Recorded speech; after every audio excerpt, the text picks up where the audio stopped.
Shalom para todos, sean ustedes bienvenidos nuevamente a este su canal de regreso a las sendas antiguas. Hoy vamos a retomar un tema muy específico que tiene como título El Eterno me ha dicho, mi hijo eres tú, yo te he engendrado hoy. Esto tiene que ver con David, el rey David. Este versículo aplica al rey David. No es aplicable a ninguna otra persona dentro de la historia de Israel. Y si se quiere entender o darle un matiz mesiánico, en la Edad Media algunos rabinos expusieron el tema como que podría referirse a la era mesiánica, puesto que la descendencia de David era la que iba obviamente a obtener todos los beneficios que le fueron prometidos a él aquí, en este momento. Pero de resto no hay nombres, no tiene absolutamente nada que ver con ningún Jesús. Eso debe quedar claro. Esto tiene que ver con el rey David en el proceso de ascensión al trono, donde iba a ser ungido como el rey de Israel. Así que vamos a dar una explicación de que, para que quede claro que esto se refiere es a David y solamente a él. No es una profecía mesiánica, no. Es un relato de la época de David. Es un relato que tiene que ver con la edad presente del momento en que David estaba en proceso para ser ascendido y ungido como el rey de Israel. Entonces vemos que David tenía muchos enemigos y los pueblos cananeos estaban alborotados al enterarse de que él iba a subir al trono.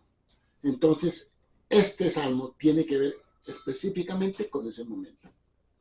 Vamos a leer lo que dice el Salmo 2. ¿Por qué se amotinan los pueblos y las naciones hablan vanidad?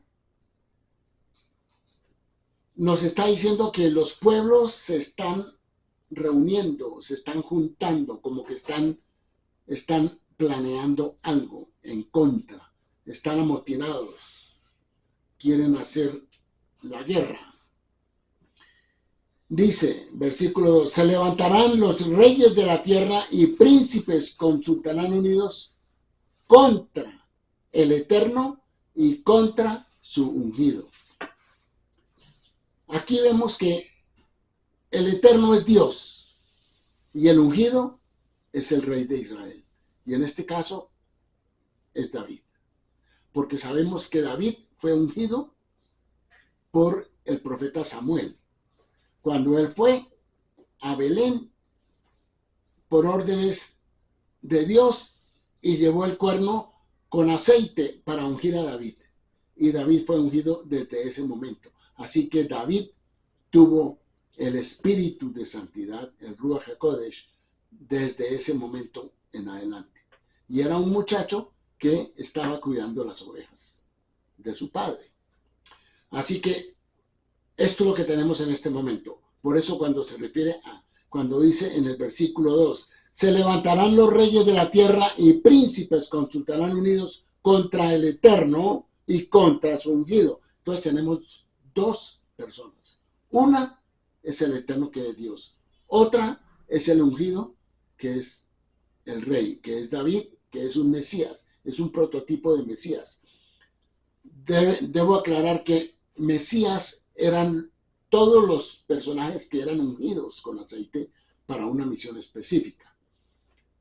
Pudo ser para ser rey de Israel, eran ungidos. Para ser sumos sacerdotes, también eran ungidos. Entonces, obviamente que en este caso, David es un Mesías. ¿Por qué? Porque fue ungido para ser el rey de Israel en este momento. Y por eso el versículo 2 dice que los reyes de la tierra y los príncipes consultarán unidos contra el Eterno y contra su ungido. Entonces son dos personas diferentes. Esto para quitarles la idea en el cristianismo que piensan que el Mesías es Jesús y que Jesús es Dios. Entonces, realmente no hay una distinción ahí. Pero acá se nos está diciendo que Dios es uno y el Mesías es otro. Versículo 3 dice, rompamos sus ligaduras y echemos de nosotros sus cuerdas. O sea, quitémonos estos lazos que nos oprimen. Eran las tribus cananeas que fueron conquistadas por las diferentes tribus que componían al pueblo de Israel. Entonces estaban un poco resentidas y ahora que David iba a ser rey, mucho más. Por eso se reunieron para hacerle la guerra. El versículo 4 dice, el que mora en los cielos se reirá. O sea, Dios se ríe de lo que ellos están haciendo, se está burlando. El Señor se burlará de ellos. Y en el versículo 5 dice, luego hablará a ellos en su furor. O sea, Dios estaba molesto por la actitud de los reyes cananeos de ese momento. Dice, y los va a turbar con su ira. En el versículo 6 dice, pero yo, aquí está hablando Dios, pero yo he nombrado a mi rey sobre Sión. O sea, Dios, Hashem, ya está acogiendo a David como quien él lo quiere poner como el rey de Israel. Porque él dice, pero yo he nombrado a mi rey sobre Sión. Sión es un apelativo que tiene que ver con el Santo Monte en Jerusalén, tiene que ver con Jerusalén, tiene que ver con el tema del templo, etcétera, etcétera, etcétera. Eso es lo que dice Dios en el versículo 6. Pero yo he nombrado a mi rey sobre Sión, mi santo monte. El versículo 7, que es el versículo que vamos a enfocar, dice, yo difundiré el decreto. Aquí está hablando David. Dice, yo difundiré el decreto. El Eterno me ha dicho, mi hijo eres tú. Yo te he engendrado hoy. Bueno, entonces, dos cosas hay que tener en cuenta acá. Este salmo fue escrito por David y para David. Y por eso él dice, el Eterno me ha dicho, mi hijo eres tú, yo te he engendrado hoy. El versículo 8 dice, pídeme y te daré por herencia las naciones y como posesión tuya los confines de la tierra. O sea, Dios le iba a otorgar a David todo lo que David quisiera obtener. Luego dice, los quebrantarás con vara de hierro. Con vara de hierro, o sea, en la guerra. Con vasija de alfarero los desmenuzarás. O sea, los va a destruir. Ahora pues, oh reyes, y aquí viene el llamado de atención a los reyes cananeos, a las diferentes etnias cananeas que habían alrededor de Jerusalén y del pueblo de Israel en esa época. Dice, ahora pues, oh reyes, sed prudentes, admitid amonestación, jueces de la tierra, servid a Dios con reverencia y alegraos con temblor. Aproximaos a la pureza para que no se enoje y perezcáis en el camino, pues se inflama de pronto su ira. Bienaventurados los que en él confían. ¿Quién es él? Dios, los que confían en Dios. Entonces, vamos a decir que el Salmo 2 habla sobre todo cuando David fue ungido rey sobre el pueblo de Israel. Los filisteos reunirán un enorme ejército para atacarlo.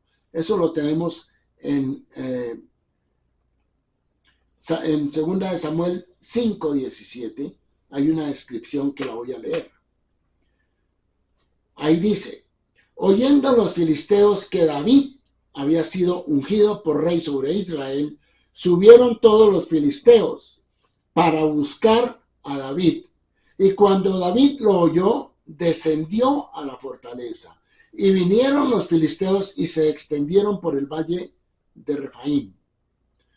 Entonces consultó David a Dios, diciendo: ¿iré contra los filisteos?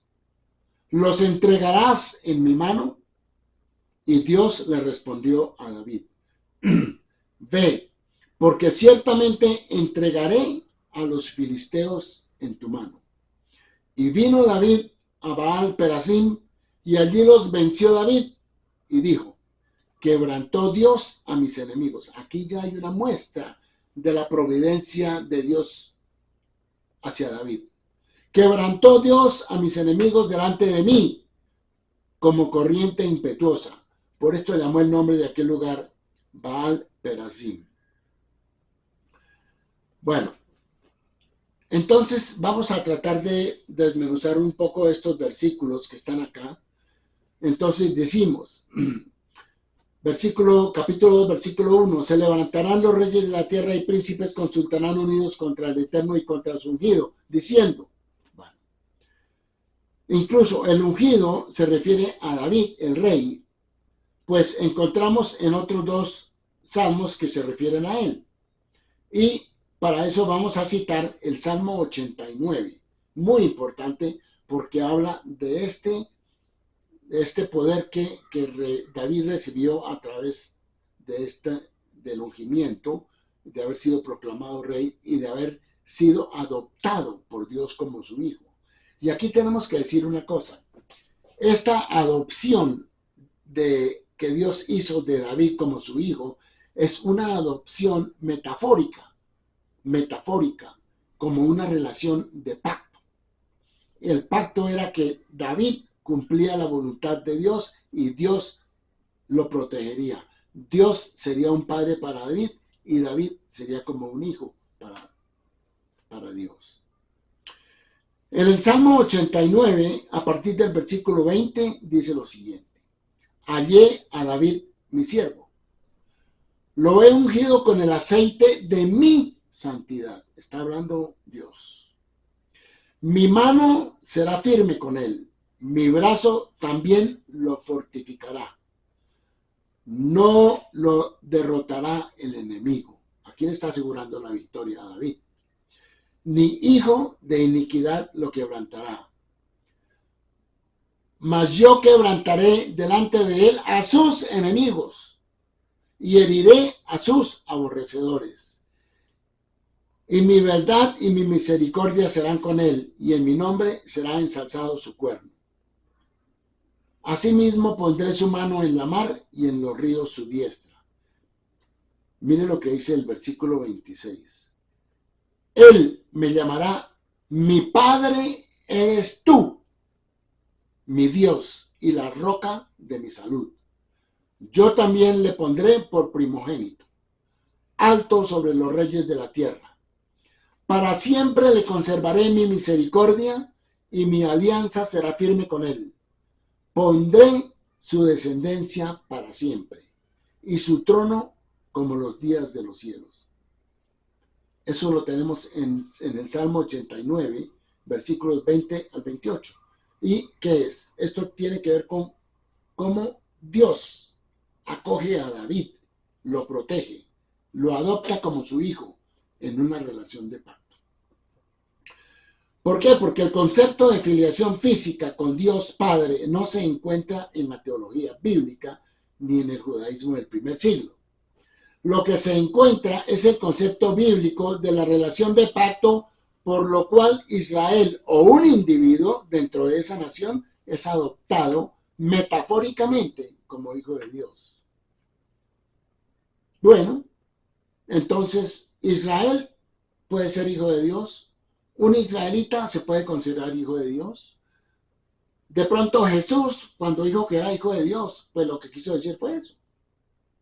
En una relación de pacto, de obediencia a la voluntad de Dios. No es necesario sufrir una concepción sobrenatural para ser declarado hijo de Dios dentro del contexto judío.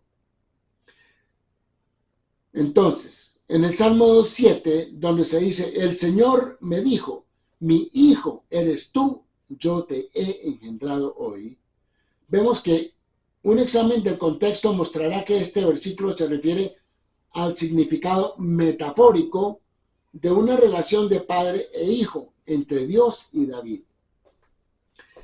El rey no es divino por naturaleza, sino que es elegido para una relación especial con Dios.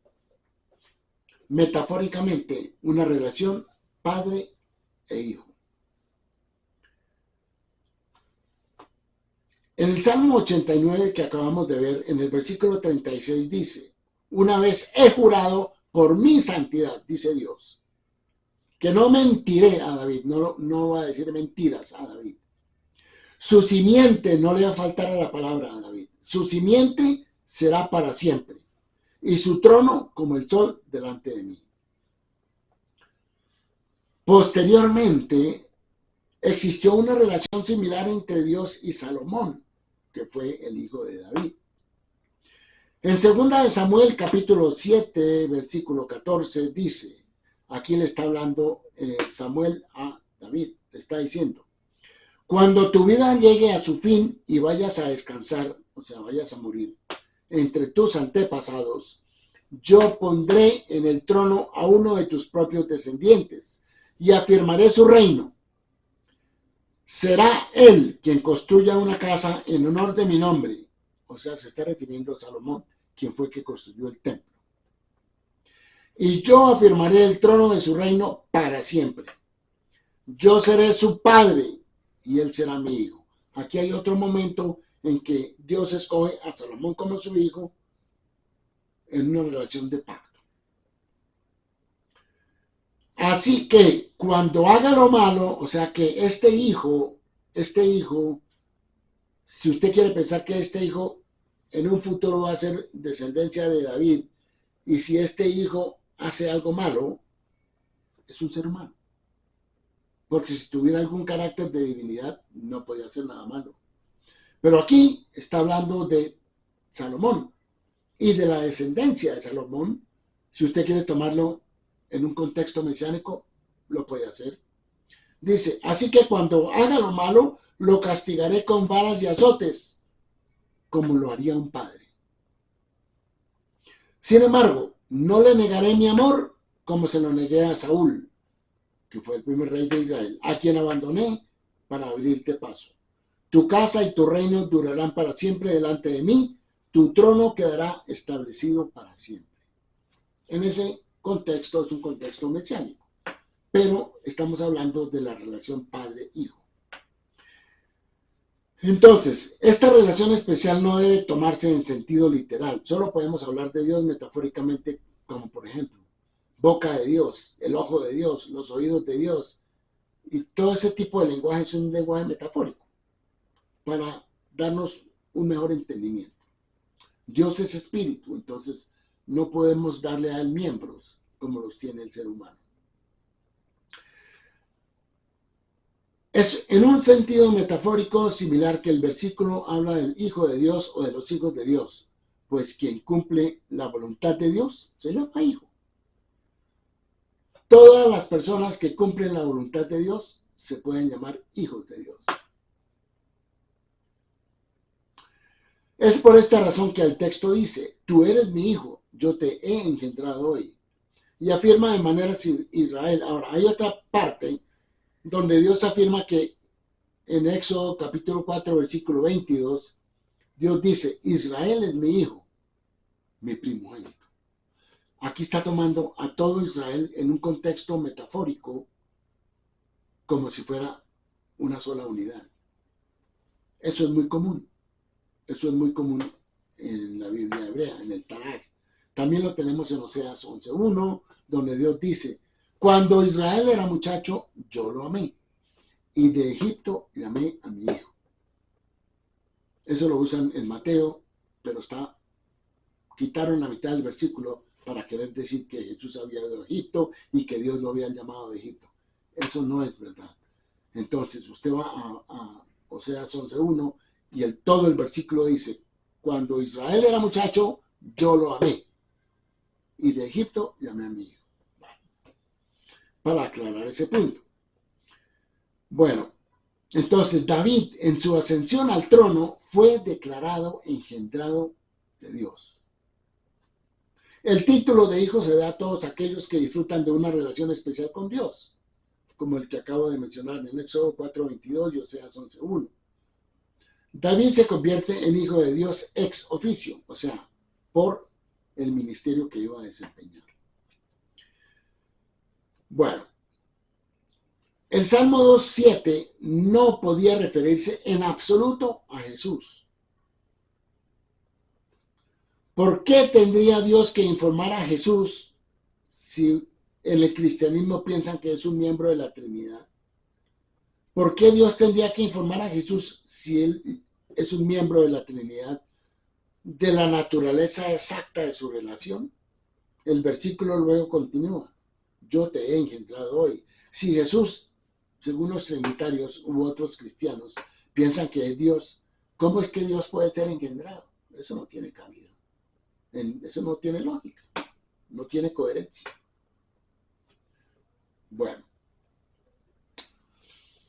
Y luego, en el versículo, hablando del capítulo 2 de Salmo, del versículo del Salmo 2, dice, allí Dios afirma, pídeme y te daré por herencia a las naciones y por posesión tuya a los confines de la tierra. Entonces, eso quiere decir una metáfora diciendo que Dios está dispuesto a darle a David lo que David pueda obtener a través de sus batallas o sus guerras o sus propósitos, como sea que se quiera interpretar. El Salmo 2 es un salmo histórico. ¿Por qué es histórico? Porque era para ser aplicado en el momento de la ascensión de David al trono. Y en su significado claro, no habla de la era mesiánica. Ahí no habla nada de la era mesiánica y ahí no habla del Mesías David, porque David es un Mesías, como lo fueron todos los reyes de Israel. Sin embargo, sí es obvio que hay fuentes judías que dan a este salmo un contexto mesiánico, pero especialmente en la literatura midrashica, del Midrash. Entonces, la interpretación mesiánica del Salmo 2 ocurre en el Midrash Tehilim tardío, pero allí la afiliación es metafórica. Bueno, entonces vamos a decir que más bien el significado de esta designación es específicamente porque son elegidos de Dios, son personas, son individuos que Dios ha escogido para una misión específica y una relación especial con Él en el ministerio que Él les ha asignado a estos, sean reyes, sean sumos sacerdotes, sean profetas, o sea, el mismo pueblo de Israel. La relación de todos ellos con Dios es una relación que está bajo un pacto. Y eso es lo que metafóricamente quiere decir hijo, en el contexto judío, en el contexto hebreo. Así que no quiero extenderme más en este tema y quiero más bien dejar en claro que el Hijo de Dios en la Biblia hebrea puede ser uno de los reyes de Israel, el rey David, el rey Salomón, los profetas, los sumos sacerdotes fueron considerados hijos y todos fueron ungidos. Y si eran ungidos, eran considerados como Mashiach, como Mesías. Entonces, no estamos de acuerdo con el contexto cristiano, cuando Jesús lo toman como si fuera el Hijo de Dios de una forma sobrenatural, porque eso no existió. No existió. Todo ser humano ha nacido de un padre y una madre biológicos. Nadie ha nacido mitad divino y mitad humano. Eso sería un clon. Eso va en contra de la naturaleza y la forma como Dios creó este mundo y creó a los seres humanos. Entonces, eso no tiene cabida. Ese tipo de razonamiento tiene más bien tintes paganos, de épocas pasadas, antiguas, de cultos idolátricos, donde había un nacimiento virginal, estaba la madre, estaba el hijo, estaba el padre. Eso lo encuentran en el antiguo Egipto, con Osiris, con Horus. Lo encuentran también con Semiramis, con Tamuz, con Nimrod. Luego hay antecedentes a este famoso nacimiento virginal que no tiene cabida. Es algo que no es lógico. Y sin embargo ustedes lo tienen los cristianos lo tienen en primera plana del capítulo 1 del libro de Mateo. Eso no es ninguna realidad. Eso tiene mucho de paganismo, y es ahí donde se comienza a ver los defectos del Nuevo Testamento en utilizar elementos paganos para construir un mensaje de fantasía, de elevar a un ser humano a un carácter de divinidad. Eso va en contra de lo que está escrito en la Biblia hebrea. Espero que hayamos podido aclarar este punto sobre quién es este hijo a quien Dios ha nombrado: tú eres mi hijo, yo te he engendrado hoy, en el Salmo 2, y definitivamente se refiere a David. Muchas gracias, quedamos atentos para otra presentación, y estudien, por favor, averigüen, indaguen. No se queden con lo que le diga el pastor, no se queden con lo que le diga el sacerdote, porque también ellos pueden estar equivocados y le están enseñando a usted algo que no es. Debe cuidar su salvación. Muchas gracias. Shalom.